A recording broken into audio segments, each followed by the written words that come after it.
L'ADIR, avec le soutien de l'Europe et de la région Réunion, présente les nouveaux défis. Chaque année, cette entreprise de transformation de bois se retrouve avec pas moins de 200 tonnes de déchets suite à sa production. Donc ça, c'est les déchets directement issus de nos ateliers de transformation. Donc c'est de la sueur principalement qu'on obtient suite au taillage de nos bois. Alors, ils ont fait appel aux ingénieurs de Calitropic, seul pôle de compétitivité ultramarin, pour réfléchir à une valorisation de ces résidus. Moi, certes, je suis ingénieur, mais je ne peux pas m'occuper de tous les sujets innovants et tous les sujets qu'on peut avoir à gérer au sein d'une entreprise. Et donc avoir le soutien de Calitropic qui met à disposition finalement des ingénieurs également, des chercheurs qui sont capables de vraiment développer et déployer des sujets de recherche et d'innovation. Nous, c'est vraiment des ressources sur lesquelles on peut s'appuyer derrière pour en interne pouvoir récupérer, se réapproprier les sujets. Et donc voilà, Calitropic, finalement, ils me permettent aussi de me confronter parfois un peu à mes propres limites. Objectif, transformer ces déchets en panneaux d'ameublement. Et les premiers prototypes sont enfin prêts. On va se poser là-bas, je vais te montrer. Ok, c'est cool, j'ai hâte de voir ça. Tadam! Voilà. En termes de prototype, on a celui-là. Celui-là, c'est du pain. Donc c'est avec vos déchets bois. Là, tu vois, il y a le pain traité. Le deuxième, celui-là, bon, lui, il est un peu de... Moi, je pense que c'est le plus beau. On dirait du liège, ouais. Ouais. Donc il est fait avec le bois exotique, celui-là. Donc okay. exactement ouais. vos... On reconnaît bien nos copeaux. Tu vois, il est plus dense. Ouais. Pour faire simple, ce projet consiste à utiliser des déchets bois. Donc des déchets qui proviennent de scieries ou d'industries qui transforment le bois. Donc ça peut être des sciures, des copeaux, tout ce qui irait normalement à la benne ou qui irait à l'enfouissement par exemple.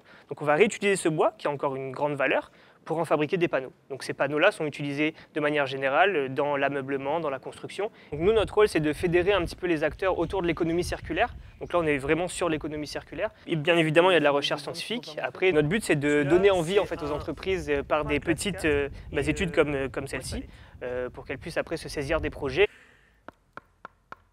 Tu as fait combien de panneaux au total, rappelle-moi? Là, sur les différentes formulations, on a bien 30-35 panneaux. Ouais. Ok, ouais. d'accord. Le panneau parfait serait celui qui prendrait à peu près tous les déchets que vous avez. On presse tout ça et on voit si c'est constant en termes de performance et ce serait parfait. Un projet parmi tant d'autres sur l'île. Depuis 20 ans, cette association accompagne ses adhérents, des petites entreprises aux grands industriels locaux, dans leurs innovations. On a accompagné un projet dans le secteur de la pêche où du coup l'objectif était de valoriser des coproduits de la pêche, notamment de la pêche à la légine, pour pouvoir faire un haché de poisson à destination des restaurations scolaires.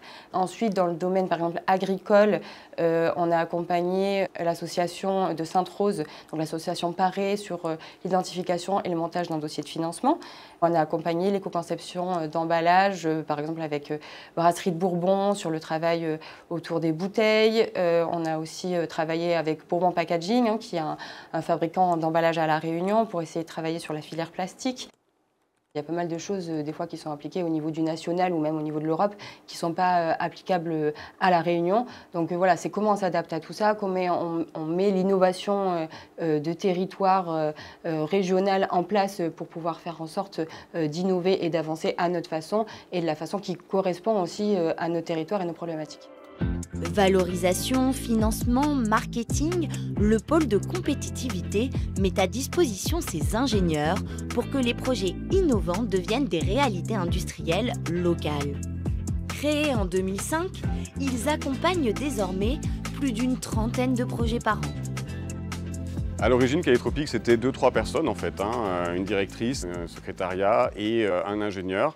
Et ce qui s'est passé en 20 ans, c'est beaucoup de projets accompagnés. On a accompagné plus de 300 projets, 800 entreprises qui ont été adhérentes de Calitropic. La constitution de ce réseau, effectivement, ça a été un long travail. Il a fallu démontrer nos compétences. Et puis, en fait, on arrive à réunir chez Calitropic des personnes qui sont convaincues de l'utilité de créer des nouveaux produits, des nouveaux services pour le territoire et aussi pour répondre aux grands défis mondiaux, par exemple la souveraineté alimentaire, le verdissement de la filière bâtiment, le verdissement des énergies, les liens avec l'économie circulaire, etc., la gestion des déchets. Donc ce sont finalement des passionnés en fait, qui se réunissent chez Calitropic, qui se veut être multidisciplinaire. On réunit le monde de l'entreprise, le monde de la R&D, de la recherche, du développement et aussi le monde de la formation parce que tous ces savoirs, il faut aussi les transmettre pour les générations futures. Direction le sud, au sein de l'entreprise Pazherbaz. Ici, les scientifiques analysent les plantes tropicales. C'est le pilote 9. Ouais. Ok. Je prends le sécateur et la barquette. J'arrive. Allez, on lève. Ok. Là, en fait, on va récupérer un échantillon sur cette table. Au sécateur, on va couper une petite partie de racine. Ça va partir en étude, en analyse et en extraction. Donc en fait, l'extraction, c'est un peu ce qu'on fait tous les jours chez nous. Quand on fait du thé, en fait, on met en contact notre partie végétale. Donc là, c'est des feuilles de thé, mais nous, c'est nos racines. Donc dans un solvant. Donc chez nous, quand c'est le thé, c'est de l'eau, tout simplement. Donc l'eau va extraire les molécules du thé. Et donc ça va colorer notre thé. Ça va en dégager des arômes, ce qui fait cette étape d'extraction. Il y a 10 ans, ce n'était qu'un projet scientifique. Aujourd'hui, grâce à l'accompagnement de Calitropic, ils commercialisent leurs molécules pour les plus grands noms de la cosmétique. Notre but, en fait, c'est de valoriser les plantes exotiques et endémiques de la Réunion. Et du coup, on va extraire des molécules qui sont intéressantes dans ces plantes. On va les analyser, on va en produire des actifs. Les actifs, en fait, c'est par exemple si on prend une crème qui est anti-âge ou anti-rides, en fait, c'est cet actif-là qui fait ce pouvoir anti-âge, anti-rides ou un shampoing cheveux brillants, et c'est cet actif qui rend le cheveu brillant dans le produit fini. C'est un ingrédient clé. C'est à partir de là que le marketing du produit fini va se faire au final. Donc c'est très important de regarder les tendances du marché. On choisit bien nos plantes au départ. Accompagné par l'association dès les prémices du projet, en tant qu'adhérent, le directeur de l'entreprise est aujourd'hui devenu le président de Calitropic et espère que d'autres scientifiques comme lui pourront bénéficier de ce suivi. Évidemment, l'enjeu pour nous, c'est d'être le plus fédérateur possible, d'avoir le plus d'entreprises adhérentes parce que ce que l'on remarque, c'est que seul, on ne va pas très loin, mais ensemble, on peut porter des sujets qui ont pour envergure la Réunion, mais bien au-delà, évidemment, puisqu'on base notre activité aussi sur l'accompagnement au quotidien des entreprises, quelle que soit leur situation, en ayant un projet d'innovation, mais aussi avec des requêtes qui sont en lien avec la vie quotidienne de l'entreprise. Innovation, économie circulaire ou encore développement durable, l'association souhaite désormais exporter des projets pays vers les territoires voisins.